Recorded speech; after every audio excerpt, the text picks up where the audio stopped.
ఈసారి ప్రభుత్వం ఏదో వస్తుంది పూకుండదు అంటున్నాడు. మా కళ్యాణ్ రావాలని అనుకునేది, రావాలనుకుంటే జగన్ వాళ్ళు మా ఊర్లో పూకుంది అది అంటుండ్రు. ఓటు తక్కువ అనుకుంటున్నామో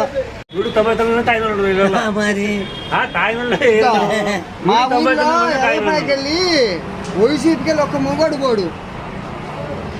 వాళ్ళు 20 మంది తిరిగింది, మేము 200 మంది తిరిగితే వాళ్ళు 20 మంది తిరిగింది. ఎందువల్ల అంటారు? ఏం ప్రాబ్లం ఏంటి? అంటే వాళ్ళకెళ్ళి ఏంటి ప్రాబ్లం? ఆయన సంక్షేమ పథకాలు అన్ని పెట్టాడు కదా జగన్ గారు. మా సొమ్ము పెట్టలేదా?